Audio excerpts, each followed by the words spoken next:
জামাতের বিরুদ্ধে বলতে গেলে সুকৌশলে ন্যারেটিভ দাঁড় করাতে হবে কেন? এখানে কৌশলে কিছু নাই। আমি যখন কোনো দলের সমালোচনা করি, সেটা আওয়ামী লীগ হোক, জামাত হোক, বিএনপি হোক, এনসিপি হোক, যে কোনো দলের বিরুদ্ধে যখন আমি সমালোচনা করি, আমি কখনোই সুকৌশলে করি না, আমি সরাসরি করি। যারা আমাকে চেনেন, যারা আমার অনুষ্ঠান দেখেন, তারা অন্ততপক্ষে এই একটা কথা মানবেন যে আমি পেঁচিয়ে পেঁচিয়ে কথা বলি না। আমি যা বলি সরাসরি বলি, আমি যা বলি স্পষ্ট ভাষায় বলি। কাজেই আমি যখন জামাতের সমালোচনা করি, আমি যখন সুকৌশলে বলি না, আমি খুব সহজ সরলভাবেই জামাতের সমালোচনা করি।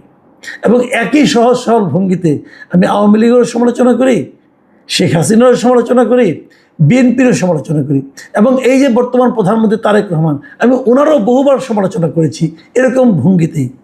এর পেঁচানোর কিছু নাই।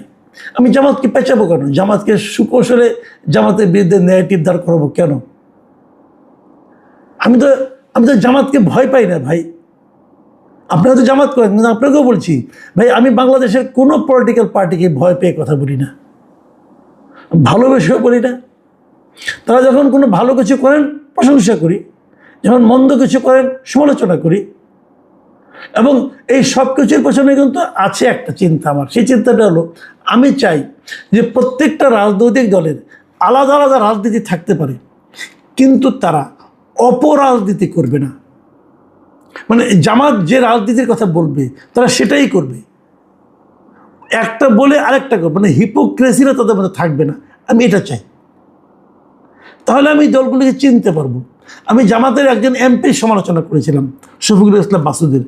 তো কিন্তু অপতথ্যটা কোথায়? উনি যা যা বলেছেন আমি তাই তাই বলেছি, উনি অপতথ্য কোথায় পেলেন আপনি?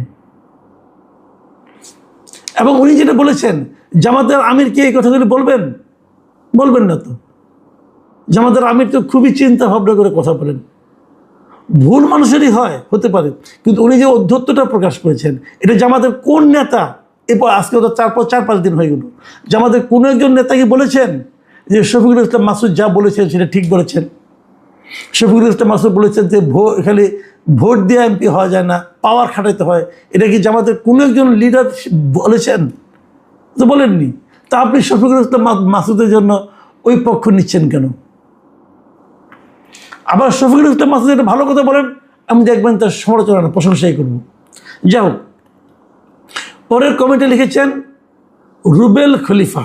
তিনি লিখেছেন, আসসালামু আলাইকুম, আপনার কাছে অনুরোধ রইল আপনি তথ্য নিয়ে দেখুন, যেখানে জামাতের সাংগঠনিক শক্তি কম সেখানে জি হুজুর ভাবে চলে, আর যেখানে তাদের সাংগঠনিক শক্তি বেশি সেখানে তাদের আইন চলে। আপনার এই কথাটা আমি যতটুকু বুঝতে পারি, দেখি, বিভিন্ন জনের সঙ্গে কথা বলে, এই কথাটা সম্ভবত ঠিক। বিভিন্ন শিক্ষা প্রতিষ্ঠানে দেখেন না কেন, যেখানে জামাত দুর্বল সেখানে জামাত খুব চুপচাপ থাকে, ভদ্রভাবে থাকে। আর যেখানে জামাত সবল সেখানে আমাদের আমলেও দেখেছি, চট্টগ্রাম ইউনিভার্সিটিতে, রাজশাহী ইউনিভার্সিটিতে জামাত কিন্তু প্রচুর সন্ত্রাসী কর্মকাণ্ড করেছে। মানে শিবির জামাত একই, শিবির করেছে, কিন্তু তারা সবল হলে রক্ষাটে আর দুর্বল হলে সালাম দেয়। যাই হোক, আপনার এই বক্তব্যের সঙ্গে আমি খুব একটা দ্বিমত করছি না। মতিউল লিখেছেন, মাসুদ কামাল ভাই, আপনার একটা কথা বুঝতে পারলাম না, এমপি জনগণের সেবক, আবার আপনারাই বলেন এমপির কাজ হলো সংসদে আইন পাশ করা। কথাটা কেমন হলো? না, কথাটা কিচ্ছু হয়নি, কথাটা ঠিকই আছে। তারা সংসদে যাবে আইন পাশ করতে, কেন যাবে? এটাও তো জনগণের একটা সেবা। তারা যে আইনটা করবে জনগণের সেবার জন্যই তো করবে। কাজেই সেবক যখন আইন প্রণেতা হয়, এতে কোনো বিরোধ তৈরি হয় না। সেবক আইন প্রণেতা হতে পারে, আবার আইন প্রণেতাও সেবক হতে পারে, কিন্তু এমপি বলেন, মন্ত্রী বলেন, এরা সবাই জনগণের সেবক। কারণ এটা তো গণপ্রজাতন্ত্রী বাংলাদেশ, মানে জনপ্রজাতন্ত্রী বলেন, গণপ্রজাতন্ত্রী, এটা আবার একটা বিতর্ক আছে যে আমি যদি জনপ্রজাতন্ত্রী, তারপরে জনগণের শাসন কিন্তু এটা চলছে, এবং জনগণের শাসনটাই ওই এমপিদের মাধ্যমে চলছে। এবং এই এমপি মন্ত্রী তারা সবাই জনগণের কাছে এই বলে ভোট চেয়েছে যে আমাদেরকে সেবা করার সুযোগ দিন। তো সেবা করার সুযোগ তারা চেয়েছে, মানে তারা নিজেরাই সেবক হতে জনগণের কাছে হাতে পায়ে ধরেছে। এটাই হলো রিয়েল বাস্তবতা। বেলায়েত লিখেছেন, জামাত ক্ষমতায় আসলে আওয়ামী লীগ বিএনপির থেকে দুর্নীতি কম হবে গ্যারান্টি, যদি আওয়ামী লীগ বিএনপি থেকে বেশি দুর্নীতি হয় আকিকা করে দিয়ে নাম পাল্টে দিব। এই দেশে দুর্নীতিবাজ ও তৈলবাজের দেখা বাকি নেই।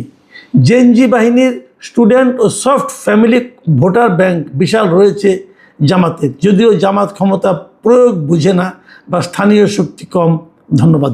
যাই উনি অনেক কথাই বলেছেন, কিন্তু একটা কথা নিয়ে আলোচনা করি।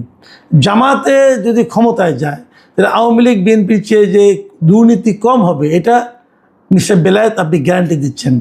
আপনার গ্যারান্টির সঙ্গে আমি দ্বিমত পোষণ করব না। আমারও যেন কেন মনে হয়, আমারও যেন কেন, সবাই ভাবেন আমি জামাতের সমালোচনা করি, কিন্তু তা না, আমি নিজেও বলছি, আমারও যেন কেন মনে হয় যে অর্থনৈতিক দুর্নীতি জামাতের মাধ্যমে কম হবে।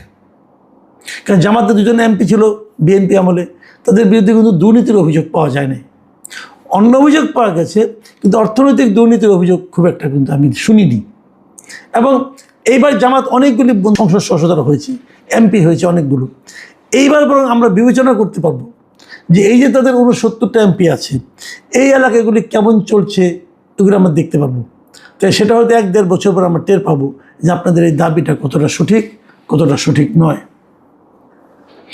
এই মন্তব্যটা করেছেন জায়েদ প্রো।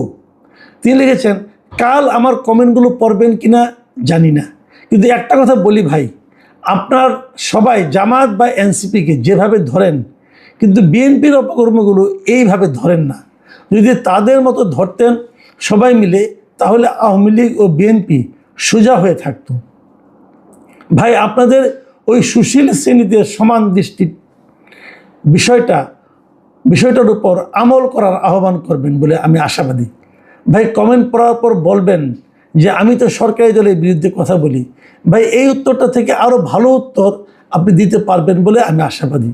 ভাই, সরকারি দলটোলা আমি বলি না, আমার কথাটা হচ্ছে যে দলের, প্রতিটা দল কিন্তু অনেক ঘটনা ঘটায়, অনেক কাজ করে, দলের নেতারা অনেক কথা বলে, তো সবগুলি নিয়ে তো কথা বলা যায় না। যেমন আমি একদিন একটা বিষয় নিয়ে কথা বলবো, এখন ধরেন আজকে বিদ্যুতের দাম নিয়ে কথা বলছি, এখন এটা নিয়ে বলার পর আপনি যদি বলেন আমি হাম নিয়ে কথা বললাম না কেন, হামে তো সরকার ব্যর্থ হয়েছে হাম নিয়ন্ত্রণে, কথা কিন্তু ঠিক। হয়তো হাম নিয়ে আমি তার 4-5 দিন আগে একটা অনুষ্ঠান করেছি, হয়তো ওটা আপনি দেখেন নাই। আমি তো সব বিষয় টাচ করতে পারবো না, কাজে আমি যে কোনো একটা বিষয়কে নিয়ে কথা বলি। এখন সেই বিষয়টি নিয়ে কথা বলতে গেলে যার যার সমস্যা আমি ওখানে দেখি, সেই সমালোচনা করি। এবং সেই সমালোচনা করতে গেলে সে বিএনপি না আওয়ামী লীগ না জামাত না এনসিপি, আমি ভাই এটাকে আলাদা করে দেখি না। আপনারা আমার এই কথাগুলো মিলিয়ে নেবেন। আর আপনি সরকারি দলের বিরুদ্ধে কথা বলি, আমি সরকারি দলের বিরুদ্ধেই সবচেয়ে বেশি কথা বলি। এটার কারণ হলো যে আমাদের মতো দেশের সরকাররা সাধারণ মানুষের যে চাহিদা, এটা প্রায় মেটাতে পারে না। কিন্তু সাধারণ মানুষের পক্ষে তো কথা বলতে হবে, সে কথাগুলি বলি কেন? সরকারের কুৎসা করার জন্য না, আমি বলি এই কারণে যে যেন সেই সমালোচনা থেকে সরকার নিজেকে শুধরে নেওয়ার একটা সুযোগ পায়। আমি শেষ মন্তব্যটা পড়ছি, এটা লিখেছেন সুজন শুভ। কামাল ভাই কেমন আছেন? কি এক অদ্ভুত দেশে বাস করি। একজন 9 বারের সংসদ সদস্য এবং বাংলাদেশ স্বাধীন হওয়ার পিছনে যার অবদান অপরিসীম, তার জানাজা হয়নি জাতীয় সংসদে, অথচ ওসমান হাদির জানাজা হয়েছে সংসদের দক্ষিণ প্লাজায়। বলেন তো এই হাদির বাংলাদেশ নির্মাণে কী অবদান আছে?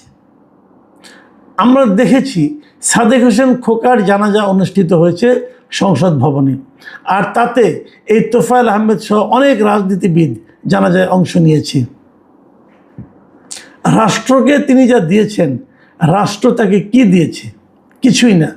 ওসমান হাদির কবর দেওয়া হয়েছে আমাদের জাতীয় কবি নজরুল ইসলামের পাশে, তখন কেউ প্রতিবাদ করেনি, কিন্তু একসময় এ নিয়ে কথা হবে, আরও অনেক কিছু হবে। আশা করি এই কমেন্টটা পরের পর্বে পড়বেন। ভালো থাকবেন ভাই। আপনার এই শেষ কথাটা আমি কিন্তু একমত। ওই যে আপনি বললেন না, একসময় এ নিয়ে কথা হবে এবং আরও অনেক কিছু হবে, আমি নিজেও তা মনে করি। একসময় এগুলো নিয়ে কথা হবে। এই যে আপনি পুরো বক্তব্যটা, এই বক্তব্যতে আমি একটা কথা আপনাদের এখানে জাস্ট শেয়ার করতে চাই যে কেন এমনটি হচ্ছে। এটা হচ্ছে হুজুগের কারণে। আমরা বোধ করি হুজুগে চলি। ওসমান হাদিকে নিয়ে তখন একটা হুজুগ তৈরি হয়েছিল। আবার তোফায়েল আহমেদকে নিয়েও এবার একটা বিপরীত ধরনের হুজুগ তৈরি করার চেষ্টা করা হয়েছিল এবং এই চেষ্টা কিন্তু ভোলা পর্যন্ত গিয়েছিল। ভোলাতেও আমরা কাউকে কাউকে দেখেছিলাম যে তারা দাবি করেছিল যে ওই জায়গায় তোফায়েল আহমেদের জানাজা তারা হতে দেবে না, কিন্তু যখন নাকি হাজার হাজার মানুষের স্রোত চলে এলো তখন ওই কয়জন যা নাকি প্রতিবাদী কণ্ঠস্বর জানাজা হতে না দেওয়ার প্রতিবাদ যারা করেছিল তারা কিন্তু খড়কুটোর মতো ভেসে গেছে, ঠিকই জানাজা হয়েছে। কাজে এই জানাজা নিয়ে যে রাজনীতি, এই রাজনীতিটা না করাই ভালো। কারণ আজকে আপনি যে রাজনীতিটা করবেন কাল পরশু অথবা তারপরের দিন অথবা তারপরের বছর আপনি সুদে আসলে সেটা ফেরত পাবেন। আওয়ামী লীগ যে অন্যায়গুলি করেছিল সুদে আসলে এখন তারা সেগুলো ফেরত পাচ্ছে, কোনোটাই লাভজনক নয়। প্রিয় দর্শক, আজ পর্যন্তই। আগামীকাল আবার দেখা হবে। আল্লাহ হাফেজ।